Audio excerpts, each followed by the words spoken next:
Bonjour bijou, ça va? Josette? Oui, ça va bien même. Viens t'asseoir, on va causer un peu. Alors, tu racontes quoi de beau? Et à la maison? À la maison tout le monde se porte bien.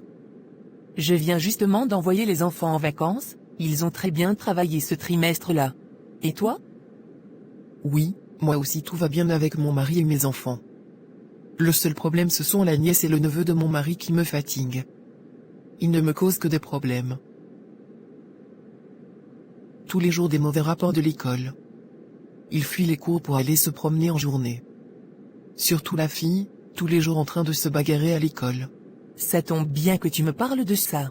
Je vais être honnête avec toi. La dernière fois, quand je suis venu passer un week-end chez toi, je t'ai bien observé. Et je pense que tu maltraites les enfants d'autrui. Je vois bien que tu ne les aimes pas. Et tout ça se répercute sur leur scolarité. Tu utilises ces enfants comme tes esclaves, tu leur parles mal toutes les 5 minutes. Tu ne fais que de les humilier et les rabaisser aux yeux des gens. Et tu te fais toujours passer pour la victime aux yeux du monde, afin que l'on puisse détester ces enfants-là. Qu'est-ce que tu racontes là? Laisse-moi d'abord te dire la vérité. Elohim dit dans le livre de Psaume 68, verset 5 qu'il est le père des orphelins. Je te conseille de faire attention. Car un jour le Seigneur te punira si tu continues. Mais, par ton endurcissement et par ton cœur impénitent, tu t'amasses un trésor de colère pour le jour de la colère et de la manifestation du juste jugement de Dieu, qui rendra à chacun selon ses œuvres. Romains 2 versets 5 à 6. Comment tu peux défendre ces enfants-là? Tu sais. Si tu veux que notre amitié dure, je te conseille de changer. Sinon tu n'entendras plus parler de moi. Car je ne peux pas garder une relation avec une personne méchante comme toi. Et si tu continues, je serai même obligé un jour d'aller te dénoncer aux autorités. Car tu ne peux pas manger l'argent de la cave des enfants des gens, et en même temps les maltraiter. Si tu te dis chrétienne, alors cherche à te repentir. Dieu est juste, et il n'aime pas l'injustice. Voilà comment un enfant de la lumière doit prendre part pour la vérité en société.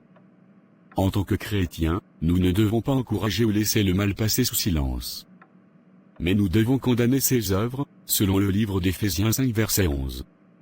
Nous avons sûrement tous de près ou de loin assisté à une scène de maltraitance ou d'injustice, en famille, au travail, à l'école ou autre. Mais suite à cette vidéo, nous pouvons comprendre maintenant, qu'en tant que celle de la terre, nous devons savoir réagir fermement contre tout ça. Nous sommes appelés à manifester la justice du royaume, partout où nous passons. Vous êtes le sel de la terre. Mais si le sel perd sa saveur, avec quoi la lui rendra-t-on? Il ne sert plus qu'à être jeté dehors, et foulé aux pieds par les hommes. Vous êtes la lumière du monde. Une ville située sur une montagne ne peut être cachée, et on n'allume pas une lampe, pour la mettre sous le boisseau, mais on la met sur le chandelier, et elle éclaire tous ceux qui sont dans la maison. Matthieu 5 versets 13 à 15. Que le Seigneur vous bénisse. Si je pouvais compter sur toi, tu me l'as toujours démontré. Tu n'as pas regardé à mes défauts, non. Tu m'as aimé le premier.